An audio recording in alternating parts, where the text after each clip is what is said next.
All right, the next step in my project here is to waterproof the new ICF basement walls.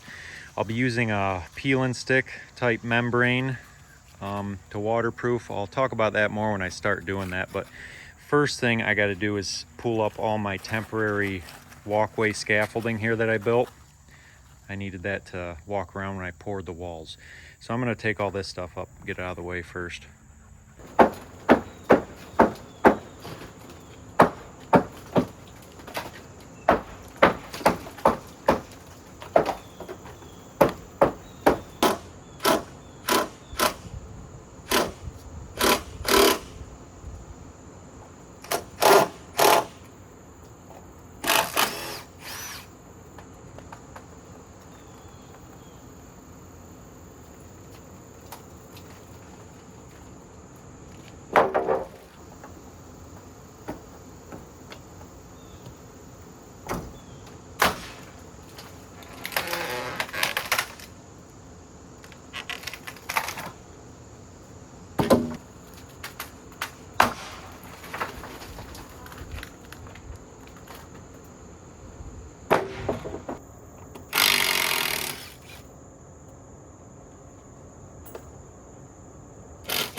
Before I poured the walls, I had some dirt cave in here and it kind of screwed up the block. That's why I got all that foam and that extra piece of plywood there to make sure it didn't blow out.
I'm gonna get a little bit of gravel down there first so I'm out of the mud.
So the waterproofing product I'm using is from Polyguard, and they recommend doing this.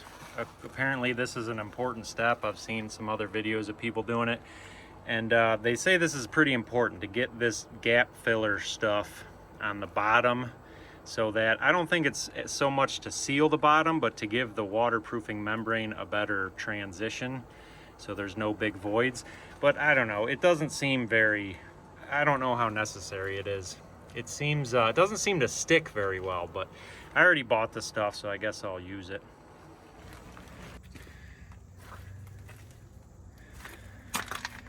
So this side is gonna be a good time.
So I had mentioned how much fun that last side was to shovel out.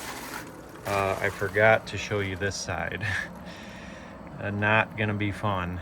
That's one downside to doing something like this myself and kind of taking my time. This hole's been exposed for probably 2 months ago now. I dug everything, so the more, the longer you wait, every time it rains. That's why I try to keep it tarped up, keep the rain from eroding the walls and caving in on, the basement here. So that's one downside of doing it like this, but it is what it is. I just got to shovel this out. Also, this end's going to be pretty tricky because I have this utility room bump out that's going to be leaving eventually once I get the new utilities hooked up in the addition. So this has got to stay for now, which is going to be just tricky to waterproof under here and then kind of half-ass backfill. I'll probably find a way to leave most of this out until this is all gone. Then I can backfill properly.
So I just rolled on like a primer that the manufacturer also recommends, kind of like this blue stuff. But unlike the blue stuff, I think this primer's a much more critical product because it's like they call it a primer, but I think it's more like a glue. See, it's already getting kind of sticky. It's just like an extra glue to help get that membrane stick to the surfaces. It's also water-based, which is important. You can't use like a normal Henry's tar waterproofing or whatever like you would on a block foundation or concrete, because it's a solvent base and it'll eat up the foam. So you got to use water-based products.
So part of my foundation drain is this product called Drain. I use this for the forms for my concrete footer on the inside and outside. And it's got slots in it. So it acts as you leave it here, and it acts as your footer drain also. It drains the daylight, the water runs in here on the inside and outside. But I would say a big downside to it is, like, I'm running my membrane down, and a lot of foundation waterproofing details I see is you run this membrane down a few inches on your footer, and then your drain pipe sits out here. But you can't really do that with this drain because you'd be covering up part of the slots. So unless there's a detail I'm missing, I've never seen anybody have this problem. So that's one downside. I'd like to run it over a little bit, but it is what it is. I'm not too worried about it. I am actually going to have a secondary 4-inch footer drain also. I'll talk about that later, but this is sticking actually really well to the top of the drain. So it would take a lot for water to seep under there. So I think it'll be all right. Plus my inside floor is going to be 4 inches above this footer. So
So I really like this peel and stick waterproofing.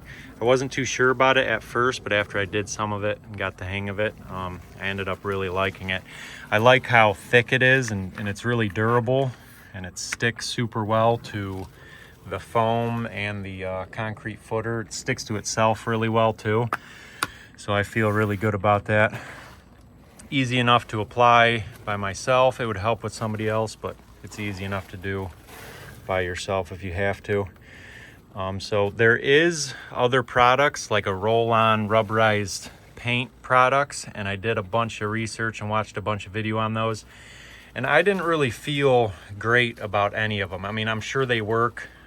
Plenty of people use them and reputable companies have them, but I don't know, the videos I watched, I feel like the rubberized paint didn't bridge like these little gaps very well, or you'd have to do a lot of work to fill those in before you paint over it, kind of like this stuff, but even smaller little cracks. So I don't know, I just didn't feel great about a roll-on product on top of this. They didn't look really thick and like gooey, they didn't look too rubberized to me, but that's why I went with this peel and stick. It's probably a little bit more expensive.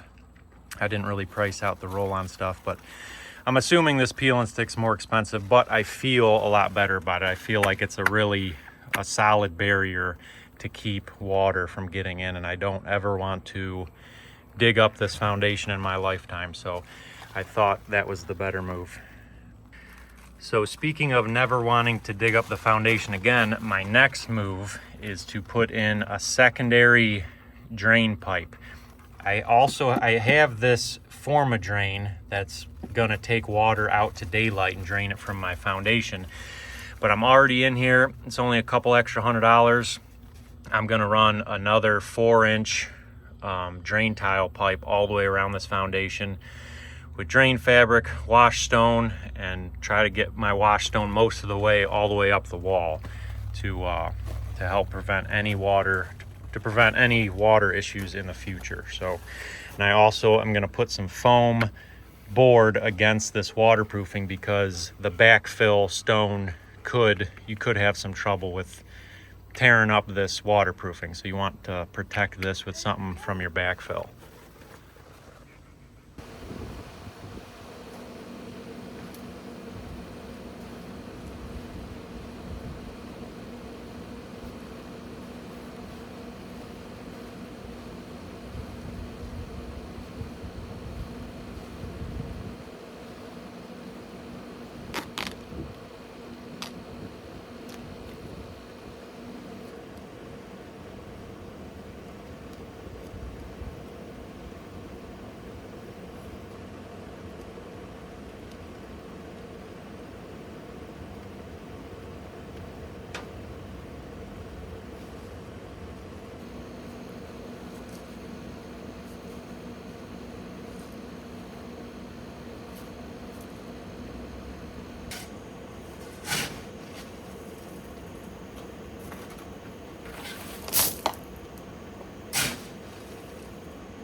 Sweat?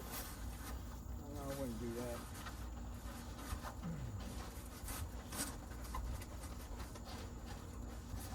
No. Just put your bells uphill, that's all I'm saying. Yeah, ready. All right, leave those. I'm not ready for those. Lean them up against that tree or something. I thought you were ready for these. Not yet. Put a little gravel right here. He is, but in a little while. You want a nail gun? No. Dump some stone right here. Yeah. Like a ram You wanna set? screw them to the wall? Yeah. I don't see why that wouldn't be a bad idea. Put some gravel right Just here. a little waterproofing. Just put a little silicone on the screw before you turn it on.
I think you're good.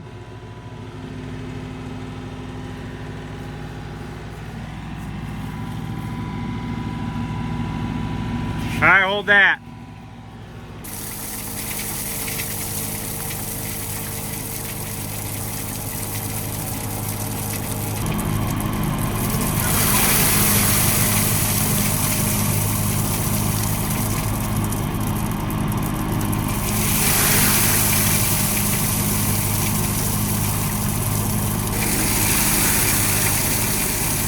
This corner is going to be a little bit tricky because we have this here. The rest of it, we should be able to get more square.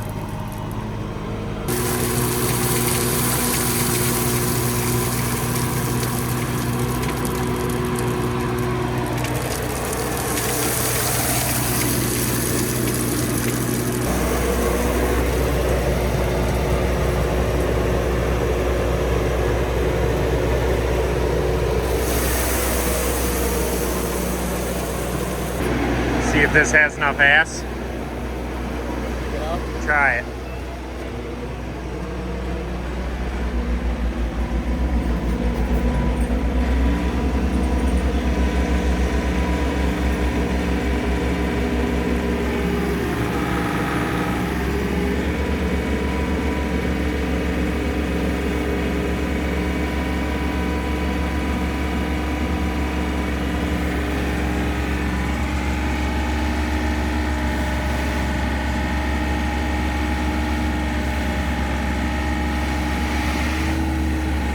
Probably should have filled a little bit more in that, but we're just testing this out here.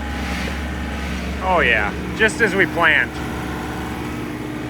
Let's try jumping it down.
This is actually probably way more gravel than I need. I'm going to try to close that up. I probably only need 6 or 8 inches, but then it makes it harder for the bucket to dump it in there. So I'm going to try to close that though on the next couple.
So this corner sucks. My dad and I had a hand shovel about 2 or 3 yards of dirt through this little hole. It is what it is because I'm leaving this little bump out on there for now. So we had to hand shovel it in there and try to still do my gravel method in there so we're not wasting a bunch of stone. And I had that plywood in originally to keep dirt from caving in when I was, you know, doing the whole basement walls. And then I just put this piece in to save on the gravel. But I think that's all I need to go for now. I just wanted to get up about 4 foot above the frost level because this is going to be like this for this winter, and then probably next summer I'll be able to take this off and backfill this right. But I wanted to get it frost protected, and then there'll just be like a void here until I get rid of this little bump out part.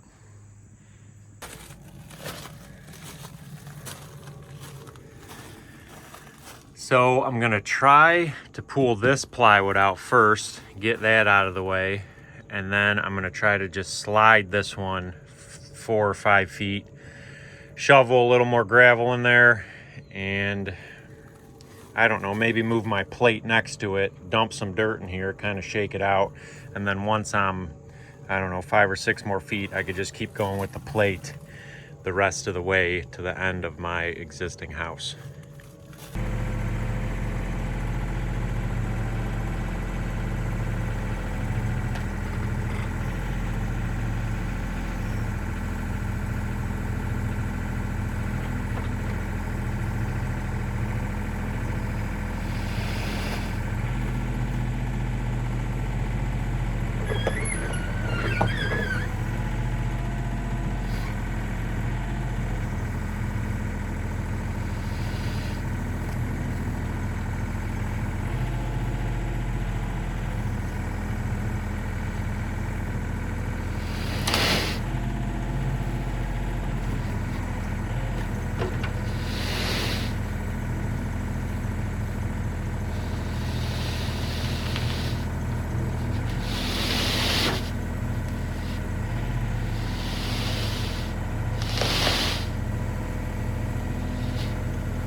See if this will come out without a fight.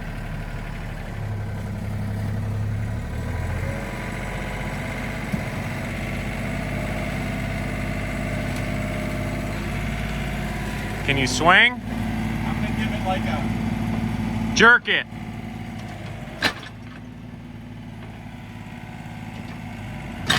Yeah.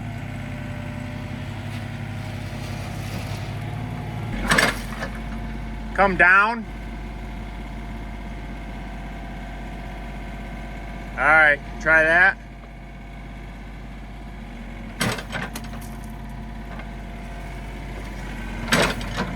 It's working. Yeah, a couple more. One more. Good.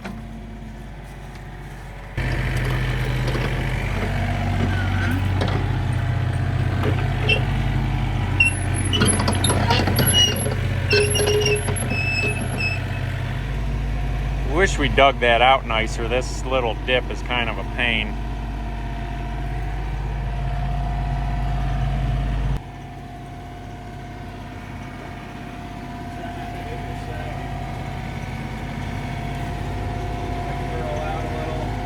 Yeah, curl. Keep curling. Good. Boom down.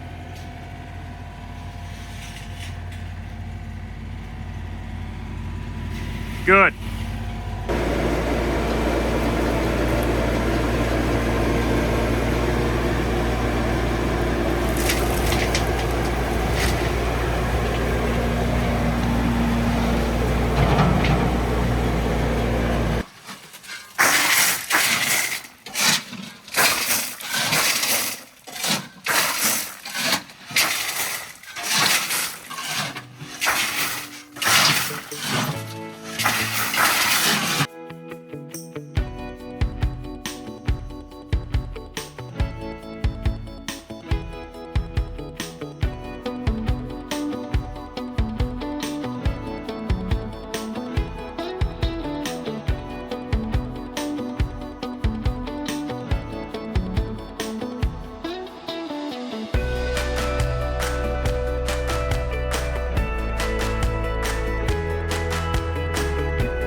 All right, that's gonna do it for this video. I finished all of the waterproofing and backfilling on my existing house here. I just have a little bit more to go, but I'm gonna leave it like this until I still need to put in my gutter drain pipe all the way around, and then I'm just gonna leave it till I do that and then finish grading with topsoil and everything in my yard. So this will be good for now. And I do have kind of a void under here like I was talking about, but I'm well above 4 feet that I got filled in, so I should be fine for frost protection. And then, like I said, once this is gone, I'll be able to finish backfilling that properly. And then I didn't do anything on the addition part because it's a good idea to get your floor system on first to help brace the top of the wall, less chance of any of your walls caving in. It's a lot stronger.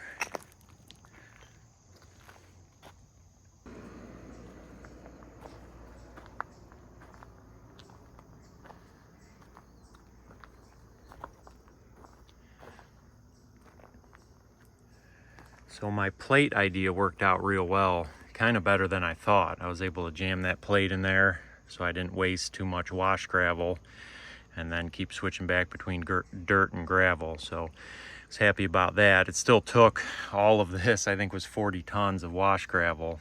I'm gonna need to get more for the rest of it, but I would have used a lot more if I didn't do that plate idea. So, and now not a lot of people would go to this extent to do what I did, especially not contractors. They would do or builders, they'd probably do the bare minimum, which I think by me is only like 10 or 12 inches of wash stone above your foundation drain.